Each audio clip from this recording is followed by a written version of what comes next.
남편이 떠난 지 2달 정도 되었습니다. 처음엔 정신없이 바빠서 눈물도 안 나더니 요 며칠은 참 별것 아닌 일에도 눈물이 자꾸 나더라고요. 아침에 커튼을 열다 말고 커피포트를 누르다 말고 문득문득 그 사람이 없다는 게 느껴질 때마다요. 오늘은 서재를 좀 정리해 보려고요. 안 만진 지 몇 달은 된 방이라 먼지가 아주 소복하게 쌓였네요. 벽에 걸려있던 액자들도 죄다 삐뚤빼뚤해져 있고 책상 위에 놓인 안경은 여전히 멈춰 있는 것처럼 보여요. 거기 남편이 늘 앉던 의자도 그대로고요. 사실 이 방은 괜히 못 들어왔던 것 같아요. 들어오기만 하면 이 자리에 앉아서 책 읽던 뒷모습이 눈앞에 그려져서요. 그런데 오늘은 그냥 확 정리해버리고 싶더라고요. 붙잡고 있는다고 살아 돌아오는 것도 아니고요. 서랍 하나하나 열어보면서 버릴 걸 골라냅니다. 이건 진작 버렸어야 했는데 손때가 가득한 낡은 노트랑 볼펜들, 그냥 추억이라고 치부하기엔 너무 많아요. 맨 아래 칸 잘 안 열리던 서랍이 하나 있었는데 그걸 힘줘서 열다가 뭔가 딱딱한 게 손에 걸리더라고요. 꺼내보니 카세트 녹음기였습니다. 옛날에 테이프 넣고 녹음하던 그런 기계예요. 요즘 누가 이런 걸 쓰나 싶었는데 남편은 워낙 오래된 것들을 버리지 못하는 사람이었거든요. 근데 이상하게 그 녹음기에 달린 이어폰 줄이 바로 옆에 놓인 안경이랑 얽혀 있는 거예요. 마치 일부러 같이 둔 것처럼요. 처음엔 그냥 추억의 물건인가 싶었죠. 근데 기계 위에 테이프 하나가 꽂혀 있었습니다. 라벨에는 아무 글씨도 없고 그냥 흰색 테이프. 뭔가 불길한 예감이 들었어요. 그냥 기분 탓이었을까요? 괜히 그 테이프를 꺼냈다간 안 해도 되는 후회를 하게 될 것 같은 그런 느낌. 하지만 손은 이미 재생 버튼 위에 올라가 있었어요. 딸깍. 기계가 돌아가는 소리가 들렸고 한참을 조용히 돌아가던 테이프에서 들려왔습니다. 그 사람 목소리였습니다. 영수가 이걸 듣는다면 나는 이미 이 세상 사람이 아닐 거다. 숨이 턱 막혔습니다. 무슨 말을 하려는 건지 감도 안 오는데 그 목소리 하나에만도 가슴이 덜컥 내려앉았어요. 내가 당신에게 해주지 못한 얘기가 너무 많아서 죽기 전에 꼭 남겨두고 싶었어. 이 녹음기는 당신한테만 전해졌으면 좋겠다. 다른 누구도 듣지 말고 당신이 혼자 듣고 알아줬으면 해서. 숨죽인 채 이어폰을 귀에 꼭 눌러 끼웠습니다. 그 사람 목소리는 너무 또렷하게 그 자리에서 살아있는 사람처럼 들렸고요. 그리고 거기엔 제가 몰랐던 그들의 대화가 담겨 있었습니다. 생각해보면 남편이 이상해진 건 작년 늦여름 무렵부터였던 것 같아요. 말수가 줄고 식사량도 부쩍 줄어들었고 병원엔 다녀온다고 했는데 정작 무슨 병인지 얼마나 안 좋은 건지 저한테는 제대로 말한 적이 없었어요. 그저 피곤하단 말만 어쩌다 한 번씩. 그때까진 그 사람이 그냥 나이 들어서 기운이 딸리는 줄로만 알았죠. 근데 지금 생각하면 그건 아니었어요. 분명 뭔가 알고 있었고 혼자 마음을 정리하고 있었던 거예요. 그때부터 큰아들 도현이가 자주 집에 들렀어요. 한동안은 그 애가 이렇게 자주 오는 것도 반가웠죠. 평소엔 명절이나 돼야 얼굴 보던 애였으니까요. 근데 하루는 낮잠 자다 말고 일어났더니 거실에 도현이랑 남편이 마주 앉아 조용히 얘기를 나누고 있었어요. 문 열리는 소리에 둘이 대화를 딱 멈췄고 남편은 괜히 물컵을 집어들더니 물 좀 마셔야겠다면서 일어나더라고요. 그리고 며칠 뒤엔 며느리 유라가 혼자 왔어요. 도현이는 회사 일 때문에 바쁘다고요. 그날따라 유라가 좀 낯설게 느껴졌어요. 늘 어색하긴 했지만 그날은 유독 눈빛이 뭔가 계산적인 느낌이랄까요? 인사도 대충 하고 바로 안방으로 들어가더니 남편한테 약봉투 하나 건네고 그 사람이 뭐라 얘기하니까 알겠다고만 말하고 바로 나가더라고요. 그날 저녁 남편이 말하더라고요. 당분간 유라가 약 챙겨다 줄 거야. 당신이 깜빡할 수도 있으니까. 제가 깜빡할 수도 있으니까. 그 말이 그때는 좀 서운했어요. 근데 아무 말도 못했죠. 그 사람은 원래 말로 상처 주는 사람이 아니었으니까. 근데 그게 시작이었어요. 그날 이후로 유라는 거의 일주일에 한두 번씩 찾아왔고 약봉투, 간식 같은 걸 챙겨오면서 남편이랑 둘이 방 안에서 대화를 오래 나눴어요. 전 항상 문 밖에서 TV 보면서 조용히 기다렸고요. 가끔은 저도 궁금해서 뭘 그렇게 얘기하세요? 물어보면 남편은 애가 뭐 걱정되니까 그러지. 딱 그 말뿐이었어요. 그 사람 자기 얘긴 늘 아꼈거든요. 그래서 그게 이상하단 생각을 진짜 그땐 왜 못했을까요? 남편이 그렇게 자식들이랑 얘기하는 걸 저 없이 자주 한다는 게 처음 있는 일이었는데 말이죠. 그리고 그 시기쯤 남편이 갑자기 이런 말을 했어요. 당신 혹시라도 내가 없을 때 힘들면 도현이한테 도움 좀 받아도 돼. 그 얘기를 들으면서 내심 무슨 소리야, 아직 정정한데 싶었죠. 그 사람이 그렇게 갑자기 자신 없는 말을 하는 사람이 아니었으니까요. 그런데도 저는 그냥 그 말을 넘겼어요. 그냥 나이 들면 저런 생각도 하나 보다. 이 사람도 마음이 약해졌나 보다 그렇게 생각했거든요. 근데 이젠 알아요. 그건 다 준비된 시나리오였어요. 그 사람 혼자 준비한 게 아니었다는 것도 지금은 너무 분명하게 보여요. 그때의 대화, 그 방 안에서 나눴던 말들, 그걸 이 녹음기가 다 담고 있었던 거예요. 재생 버튼을 누른 순간 테이프가 돌아가는 소음 사이로 숨 고르는 소리가 들렸습니다. 그리고 바로 이어서 남편의 목소리가 흘러나왔어요. 도현아, 이건 내가 없어진 다음에도 남겨두고 싶어서 남기는 말이다. 너도 알겠지만 내 몸은 이제 오래 버티지 못한다. 그래서 내가 하는 말 하나하나가 마음에 남더라. 엄마 앞에서는 티를 안 내지만 나는 다 알고 있었다. 그 목소리를 듣는 순간 제 손이 덜덜 떨렸습니다. 남편의 목소리가 낯설 만큼 낮고 단호했거든요. 엄마가 치매인 것 같다는 말, 그건 내가 먼저 시작했지. 나는 깜짝 놀랐다. 어느 날 갑자기 너희가 찾아와서는 엄마가 요즘 이상하다고, 자꾸 깜빡거린다고, 병원에 모셔야 한다고. 나는 그 말이 도저히 믿기지 않았다. 내 엄마는 예전 그대로였으니까. 저는 이어폰을 쥔 손을 떼고 싶어도 뗄 수가 없었습니다. 가슴이 꽉 조여오면서도 남편이 무슨 말을 더 남겼는지 들어야 했어요. 도현아, 내가 왜 그런 말을 꺼냈는지 나는 알 것 같다. 내가 집을 보고 있다는 것도 알고 있다. 내가 힘들게 산다는 것도 이해한다. 하지만 그 방법은 아니지 않냐? 내가 어머니를 치매로 몰아가면 그건 내가 평생 안고 가야 할 죄가 된다. 숨이 가빠져 왔습니다. 남편이 그때 이미 알고 있었다는 거잖아요. 제가 아무것도 모르는 사이에 아버지와 아들 사이에는 이런 대화가 오가고 있었던 겁니다. 엄마는 멀쩡하다. 나랑 매일 대화도 하고 기억도 또렷하다. 그런데 내가 먼저 치매라는 얘기를 꺼냈다. 나는 처음엔 농담인 줄 알았다. 근데 너는 진지했고 심각했고 그걸 이용하려는 눈빛이었다. 나는 그때부터 너를 믿을 수가 없었다. 남편의 목소리는 점점 거칠어졌습니다. 저는 숨조차 크게 쉬지 못한 채 귀를 기울였어요. 도현아, 내가 나한테만 얘기한 줄 알겠지만 다 남겨둬야겠다고 생각했다. 혹시라도 내가 없어진 다음에 내가 또 엄마를 흔들까봐. 엄마는 내가 생각하는 것처럼 약하지 않다. 내가 생각하는 것처럼 쉽게 흔들리지 않는다. 그럼에도 내가 그런 얘기를 계속한다면 그건 효자가 아니라 부모를 이용하는 거다. 눈물이 차올라 흐려진 시야로 손을 움켜쥐었습니다. 남편이 제 편에 서 있었다는 사실이 미안하고 또 고마웠습니다. 엄마는 평생을 우리 집 지켜온 사람이다. 나보다 강한 사람이지. 근데 내가 엄마를 치매로 몰아가고 집을 욕심내면 나는 가만히 있지 않을 거다. 내가 할 수 있는 선까지 끝까지 막을 거다. 내가 지금 이렇게 남기는 것도 내가 후회하라고 하는 말이다.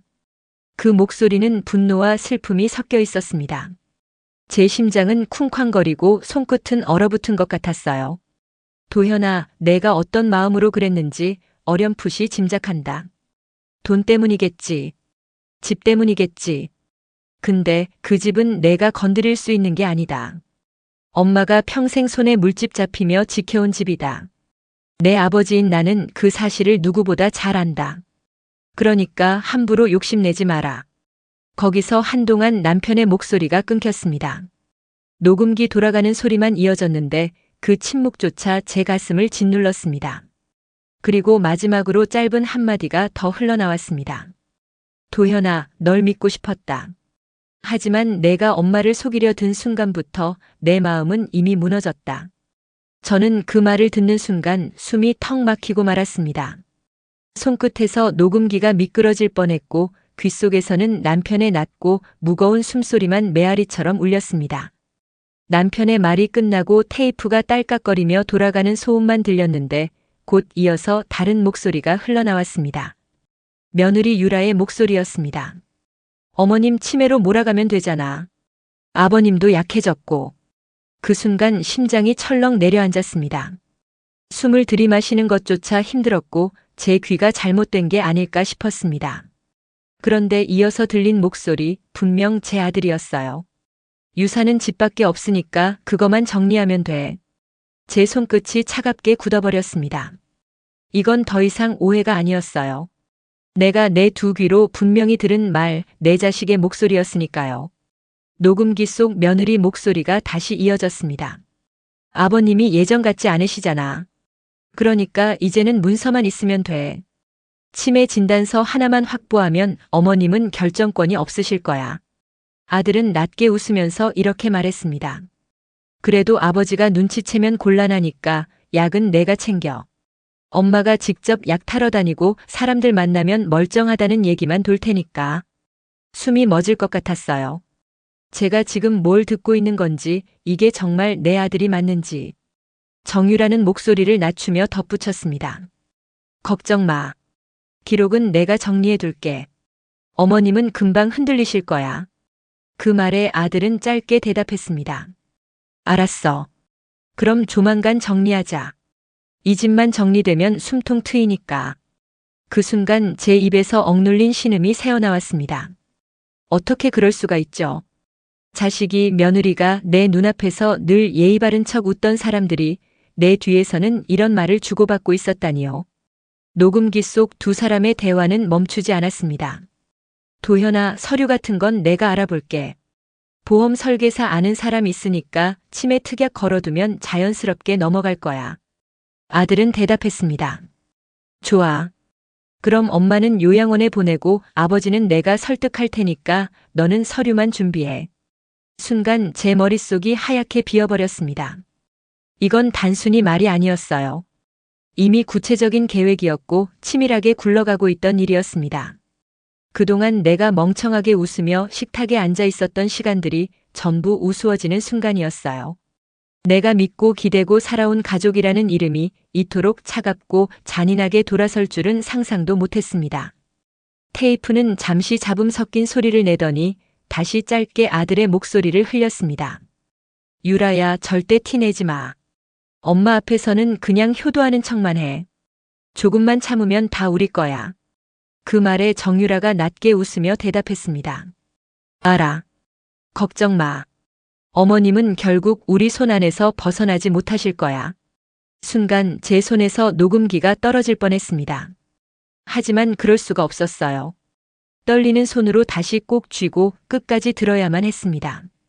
남편이 왜 이걸 남겼는지 이제야 알겠으니까요. 기계가 지직거리며 멈춰설 때까지 저는 단 한 번도 눈을 깜빡이지 못했습니다. 귀에 꽂힌 이어폰에서 흘러나오던 그 목소리들이 제 심장을 칼처럼 찔러댔습니다.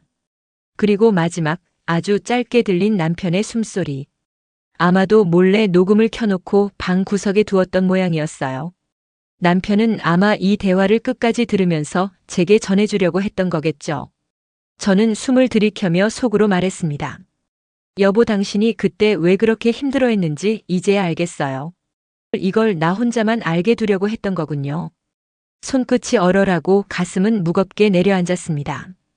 그 순간 저는 더 이상 과거의 제가 아니었어요. 아들 며느리를 믿고 기대던 그 사람이 아니라 진실을 알게 된 또 다른 제가 되어버렸습니다. 녹음기에서 들려온 대화를 다 듣고 나니 제 머릿속에 과거 장면들이 하나둘 떠올랐습니다. 그땐 그냥 스쳐 지나갔던 일들인데 지금 생각하면 전부 다 짜 맞춰진 그림이었어요. 한 번은 도현이가 갑자기 찾아와서 이런 말을 했습니다. 엄마, 혹시 보험 하나 들어두시는 게 어때요? 나중에 요양병원이나 그런 데 필요할 수도 있잖아. 그때 저는 웃으면서 대답했죠. 내 나이에 무슨 보험이야. 지금까지 아프다 해도 잘 버텼는데 뭘. 근데 도현이는 계속 진지하게 말했어요. 요즘은 다들 노인 장기보험 같은 거 준비해요. 안 그러면 자식들이 힘들어져요. 그냥 엄마 생각해서 하는 말이야. 그땐 단순히 자식이 걱정해 주나 보다 했는데 지금 돌이켜보니 그게 시작이었어요. 보험이라는 말, 요양병원이라는 말, 그때부터 입에 달고 다녔던 거예요. 며느리 유라도 비슷했어요. 한 번은 저녁 반찬을 들고 와서는 대뜸 이런 소리를 하더군요. 어머님, 혹시 몸 불편하시면 요양병원 한번 알아보세요. 요즘은 시설도 좋고 병원에 계시는 게 더 편할 수도 있어요. 그 말이 이상하게 마음에 걸렸는데 그땐 대수롭지 않게 넘겼죠. 내가 아직은 걸어 다니고 밥도 해 먹는데 뭘 요양병원이야. 그렇게 대답했더니 유라는 어색하게 웃으면서 어머님 아직 멀쩡하시니까 다행이죠. 이렇게 말하고는 부엌에 들어가 버렸어요. 그때는 그냥 며느리가 걱정하는 척 하는 줄 알았는데 이제 보니 그게 전부 포석이었더군요. 또 한 번은 이런 일도 있었어요. 도현이가 제 서랍 앞에서 뭘 뒤적이다가 갑자기 진지한 얼굴로 말했어요. 엄마, 도장 어디 있어요? 혹시라도 필요할 때 바로 쓰게. 저는 깜짝 놀라서 물었죠. 도장은 왜 찾니? 그건 내가 알아서 챙기면 되잖아. 그러자 도현이는 웃으면서 대답했어요. 아니, 엄마가 깜빡할까봐 그래. 중요한 건 내가 대신 챙겨드리면 편하잖아. 그 순간 묘한 기분이 들었는데 아들 말을 굳이 의심할 생각은 못했어요. 그냥 철없는 아들이 엄마 짐 덜어주려는 거라고만 생각했죠.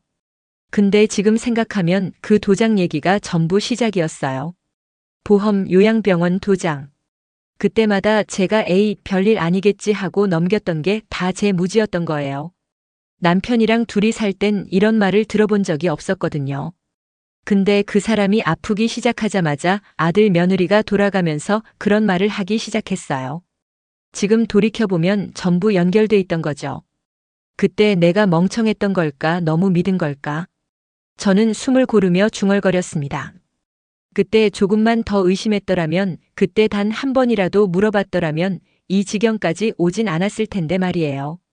테이프는 잠시 잡음을 내더니 이번엔 남편의 낮고 무거운 목소리가 흘러나왔습니다. 아들과 며느리의 목소리가 아닌 혼잣말처럼 들리는 남편의 독백이었어요. 내가 죽고 나면 유라가 집을 정리할 거다. 근데 이 집 영숙이 당신 거야. 명의도 마음도 다. 순간 제 심장이 멎는 듯 했어요. 남편이 제 이름을 또렷하게 부르며 남긴 말, 그것은 분명 저에게만 들려주고 싶은 고백이었거든요. 우리 아들 아니, 유라는 인간이 아니야. 미안해. 내가 끝까지 지켜주지 못해서. 목소리가 떨리며 끊기는 걸 들으니 그 사람의 심정이 전해졌습니다. 남편이 얼마나 괴로웠는지, 얼마나 제게 미안했는지가 고스란히 느껴졌습니다. 영수가, 나는 당신이 혼자가 되더라도 무너지지 않기를 바래. 집이 무너지면 당신 마음까지 다 빼앗길 거야. 그러니까 꼭 기억해. 이 집은 당신 거야. 누구도 함부로 넘볼 수 없는 당신의 집이야. 서류도 이름도 다 당신 거야. 절대로 포기하지 마. 저는 귀를 막고 싶으면서도 도저히 멈출 수가 없었습니다. 남편의 목소리가 그토록 애타고 절절했기 때문에 그 한마디 한마디가 제 가슴을 파고들었어요. 내가 몸이 약해져서 직접 움직이진 못했어. 그래도 당신 혼자 맨몸으로 남겨두고 싶지 않아 책장 맨 아래 봉투에 내 이름으로 된 등본 사본이랑 도장을 넣어뒀다. 혹시라도 그걸 누가 먼저 손 떼면 내 친구 박 씨한테 가. 내가 부탁해놨어. 당신 혼자 맨 땅에 서지 않게 하려고 내 마지막 힘을 모아 남긴 거야. 남편은 깊게 숨을 몰아쉬더니 말을 이어갔습니다. 내가 끝까지 말 못한 건 당신 마음까지 무너뜨릴까봐 그랬어. 내가 곁에 있는 동안은 당신이 흔들리지 않게 하고 싶어서였어. 근데 이제는 내가 없어도 이 목소리랑 그 흔적들이 당신을 지켜줄 거다. 저는 눈물이 차올라 흐려진 시야로 손을 움켜쥐었습니다. 남편이 제 편에 서 있었다는 사실이 미안하고 또 고마웠습니다. 영수가, 당신은 평생 내 옆에서 버텨준 사람이야. 아들 하나 키워내려고 힘들게 고생하면서도 끝까지 웃음을 잃지 않았던 사람. 나는 그걸 다 지켜봤는데 결국 내 옆에서 가장 큰 상처를 받게 해서 미안해. 나는 마지막까지라도 당신을 꼭 지켜주고 싶었어. 남편의 목소리는 점점 힘이 빠져갔지만 그 안에 담긴 애정은 더 깊어졌습니다. 내가 남은 힘을 짜내서라도 이렇게 남기는 건 언젠가 당신이 이걸 들을 거라 믿기 때문이야. 그때가 되면 내가 곁에 없어도 이 목소리랑 내가 남긴 흔적이 당신 편이 될 거야. 기억해, 영수가. 나는 끝까지 당신 편이었어. 남편의 마지막 숨소리가 들리자 제 손은 힘없이 내려앉았습니다. 이어폰 너머로 전해진 그 사람의 진심은 너무 무거웠고 너무 뜨거웠습니다. 저는 숨을 고르며 속으로 중얼거렸습니다. 여보, 당신이 왜 그렇게 힘들었는지 이제야 알겠어요. 내가 끝까지 당신 곁을 못 지켜줬던 게 미안해서 가슴이 찢어집니다. 눈물이 얼굴을 타고 흘러내렸고 제 심장은 벼락처럼 내려앉은 듯 요동쳤습니다. 그때 저는 더 이상 예전의 제가 아니었어요. 모든 진실을 알고 난 순간 저는 다시는 뒤돌아갈 수 없는 길 위에 서게 된 겁니다. 테이프가 멎자 방 안이 이상하리만큼 조용했어요. 하, 이게 진짜였네. 입에서 먼저 새어나온 말이었고 그 다음엔 숨이 막히더라고요. 저 여자 내 남편 앞에서 어떻게 그랬대. 혀끝에 쓴맛이 맴돌았고 손끝은 얼음처럼 차가워졌어요. 며느리의 말투가 머릿속에서 또렷하게 다시 들렸어요. 어머님 치매로 몰아가면 되잖아. 그 부드러운 높낮이, 끄틈을 살짝 올리던 버릇, 딱 잘라 말하진 않지만 듣는 사람 귀를 꺾어버리는 그 톤. 그 목소리가 제 귓가를 파고들자 겨우 참고 있던 눈물이 왈칵 치밀었습니다. 아들의 대답도 떠오르더군요. 유산은 집밖에 없으니까 그거만 정리하면 돼. 그 말을 하던 애의 목소리는 낮고 건조했어요. 마치 장바구니에 콩나물 하나 더 넣자는 이야기처럼 가벼웠죠. 그게 내 삶이었는데, 내 남편이랑 내가 평생 지켜온 집이었는데 그 애한텐 숫자였나 봐요. 저는 녹음기를 다시 쥐고 재생 버튼을 한 번 더 눌렀어요. 같은 구절을 몇 번이고 들으면서 일부러 제 마음이 더 상하게 내버려뒀어요. 조금만 참으면 다 우리 거야. 그 대목에서 손이 덜덜 떨려 녹음기를 떨어뜨릴 뻔했는데 바닥에 부딪히기 전에 겨우 받아냈습니다. 머리맡 협탁에 남편 사진이 보였어요. 정장 차림으로 어색하게 웃는 사람, 사진 속 눈가의 주름이 오늘따라 더 깊어 보였어요. 그 사람이 혼자 앉아 녹음 버튼을 눌렀을 걸 생각하니 가슴이 훅 꺼졌습니다. 여보, 그때 얼마나 외로웠어요. 속으로 물으면서도 대답 대신 가슴만 더 답답해졌어요. 문득 며느리의 예의 바른 말끝들이 연달아 떠올랐어요. 어머님 아직 멀쩡하시니까 다행이죠. 어머님, 제가 약 챙겨드릴게요. 요양병원도 요즘은 시설이 좋아요. 그 말들이 전부 하나의 길로 이어져 있었네 싶은 생각이 번개처럼 스치고 지나갔어요. 길의 끝에는 우리 집 현관문이 있었고 그 문을 열쇠도 없이 밀고 들어와 자기들 물건부터 들여놓을 얼굴들이 서 있었어요. 저는 소파 팔걸이를 꽉 움켜쥐었어요. 손등 혈관이 불끈 솟았고 손톱이 살을 파고들 만큼 힘이 들어갔어요. 그래도 힘을 풀지 않았습니다. 지금 이 아픔을 다 느껴야 그 다음에 내가 설 수 있을 것 같았거든요. 남편이 남긴 말들이 가슴 한가운데 박혔어요. 이 집 영숙이 당신 거야. 절대로 포기하지 마. 그 사람이 제 이름을 부르던 낮은 목소리, 그 톤을 잊을 수가 없었어요. 평생 제가 힘 빠질 때마다 그 사람이 부엌 문턱에서 불러주던 그 목소리였거든요. 저는 손등으로 눈물을 한 번에 훔쳤어요. 울음으로는 아무것도 바뀌지 않는다는 걸 오늘만큼은 아주 똑똑히 알겠더라고요. 그동안 저는 참 많이도 참았어요. 며느리가 선물 포장지 내밀 때 억지로 미소 지었고 아들이 툭툭 던지는 말에 괜히 제가 미안한 척했죠. 가정평화라는 말에 제가 제 입을 먼저 묶고 살았던 거예요. 내가 가만히 있었던 게 참 바보 같았지. 소리가 나올 만큼 크게 말해버렸어요. 그 말과 함께 뭔가 하나가 툭 안에서 떨어져 나가는 느낌이 들었습니다. 그 자리에 차가운 공기가 스며들었는데 이상하게도 정신은 맑아졌어요. 거실을 둘러보니 남편의 흔적들이 눈에 들어왔어요. 리모컨에 붙은 낡은 라벨, 제 이름을 적어둔 머그컵 바닥, 벽에 걸린 오래된 달력의 동그라미 표시. 모두가 말없이 저를 보고 있는 것 같았어요. 여기까지 끌고 온 건 우리 둘의 시간이고 이제부터 지켜야 할 것도 우리 둘의 시간이다. 그렇게 느껴졌어요. 저는 자리에서 천천히 일어섰어요.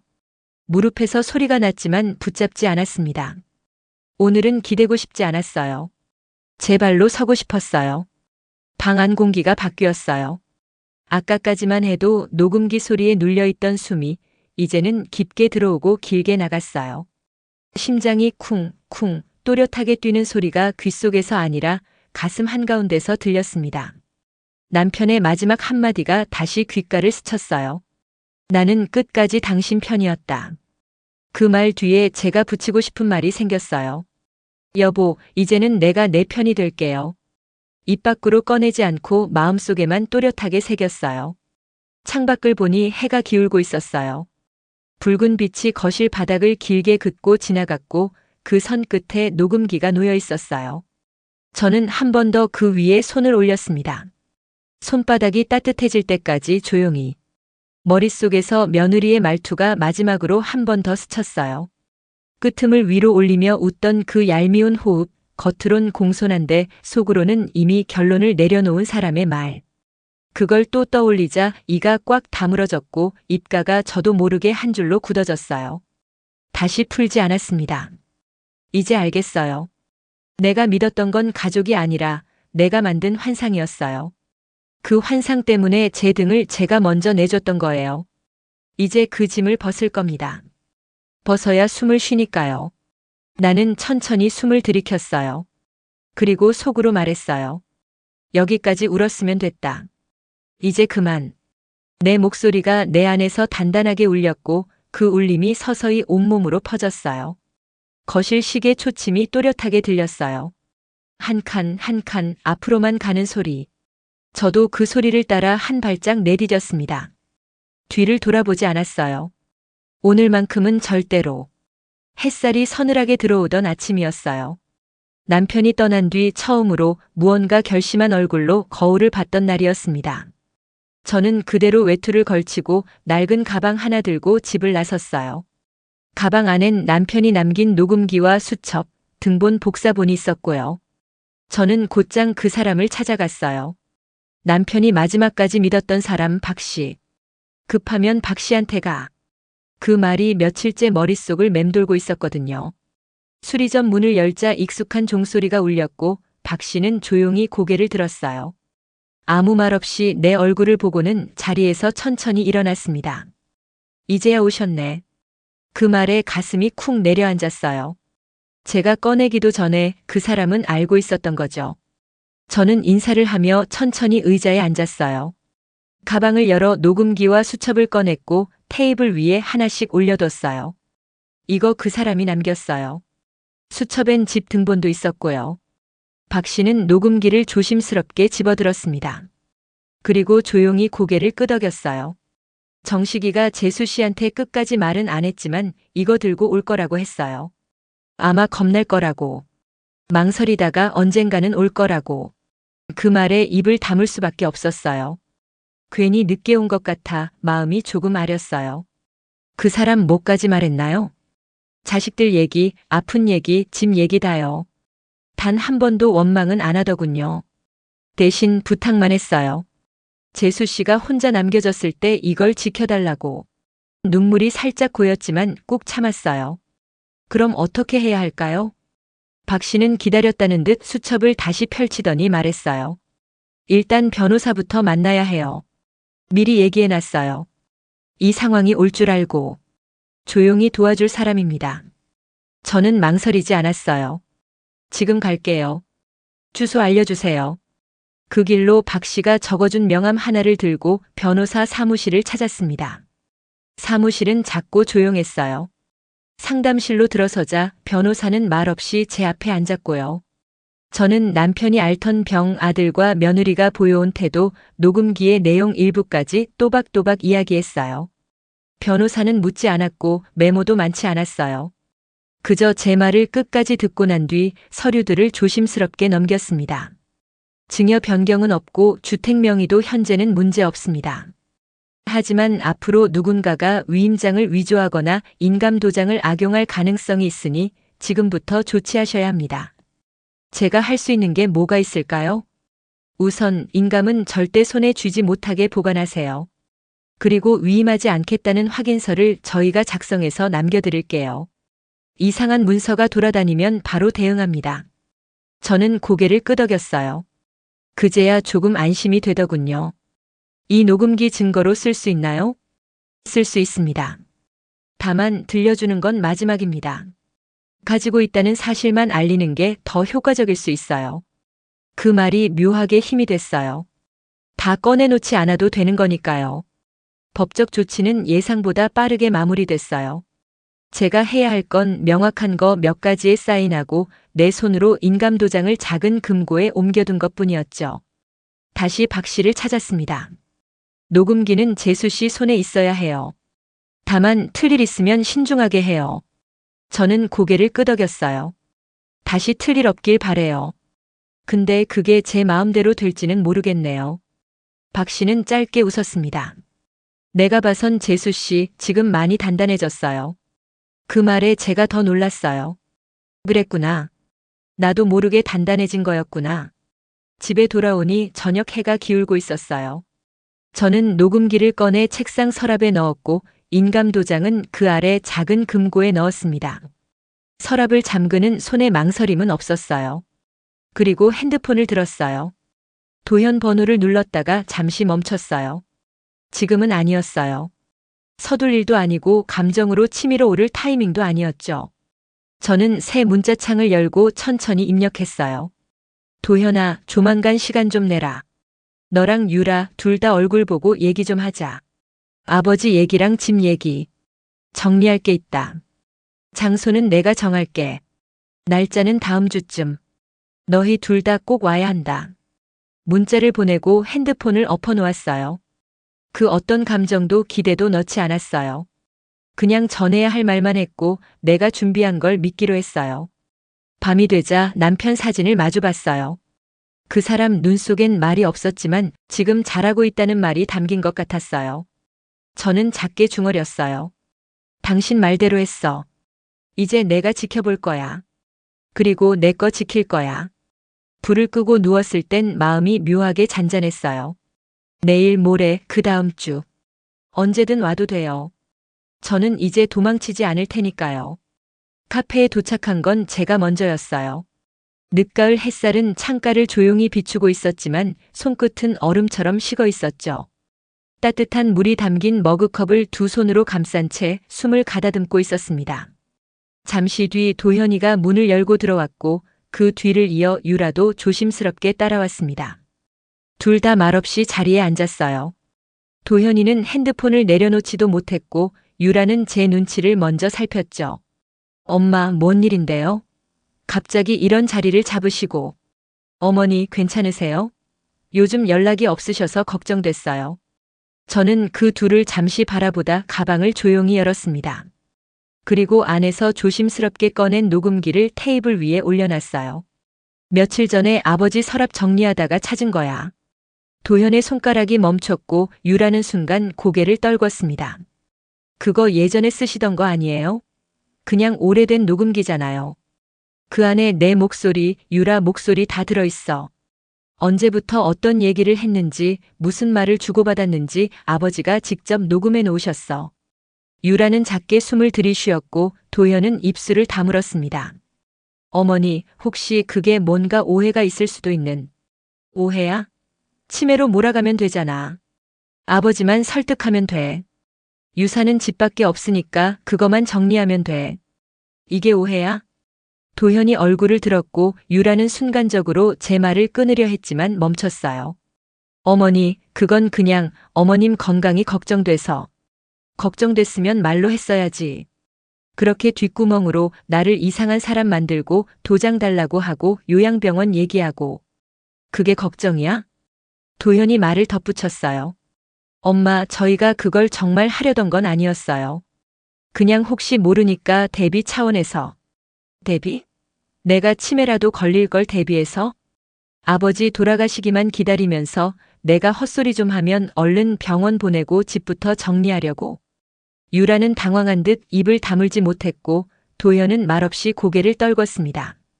그동안 내가 얼마나 바보처럼 보였을까 싶더라. 아프니까 혼자 사니까 말이 헛나오는 줄 알았겠지. 저는 가방에서 작은 봉투 하나를 꺼냈어요. 이건 변호사한테 제출한 서류 정리본이야. 아버지가 남긴 수첩, 이 녹음기, 4명의 확인 서류, 전부 정리해서 안전하게 보관됐고 이 집에 대한 어떤 위임도 없다는 증거도 확보됐어. 도현이 조용히 말했습니다. 그럼 엄마는 앞으로 어떻게 하실 생각이에요? 뭘 하긴. 그냥 너희가 이 집에 손 못 대게 하겠다는 거야. 이 집은 아버지가 지켜온 집이고 이젠 내가 지킬 거야. 유라는 낮게 물었습니다. 그럼 저희는 앞으로 어떻게 되는 거예요? 그건 너희가 알아서 해야지. 내가 먼저 멀어진 적 없어. 아버지 병원 왔다 갔다 할 때도 내가 약 봉투 하나 제대로 못 챙긴다고 도장을 잃어버렸다고 그걸 핑계로 날 몰아가더니 이제 와서 다시 가족 타령해. 도현은 말이 없었고 유라는 입술을 깨물며 눈을 내리깔았어요. 저는 천천히 자리에서 일어나면서 말했습니다. 이 집엔 다시 들어올 생각하지 마. 내가 받아줄 일 없을 테니까. 그 말 한마디로 테이블 너머 두 사람의 얼굴이 굳었습니다. 저는 녹음기를 다시 가방에 넣고 차분하게 지퍼를 잠갔어요. 그리고 마지막으로 말했죠. 아버지는 너희를 믿고 싶어 했지만 난 더는 못 그래. 이젠 나 자신을 먼저 지켜야 하니까. 카페 문을 열고 나서는데 바깥 바람이 차가웠어요. 그런데도 저는 어깨가 무겁지 않았어요. 처음으로 제 편이 제 자신이란 걸 알았으니까요. 카페에서 나와 걷는데 바람이 제법 차가웠어요. 그런데도 저는 목도리를 고쳐 매지도 않았어요. 한기가 아닌 이상한 해방감 같은 게 몸 안에 퍼지고 있었거든요. 아무 말도 듣지 않아도 좋았어요. 누가 기다리고 있지 않아도 괜찮았어요.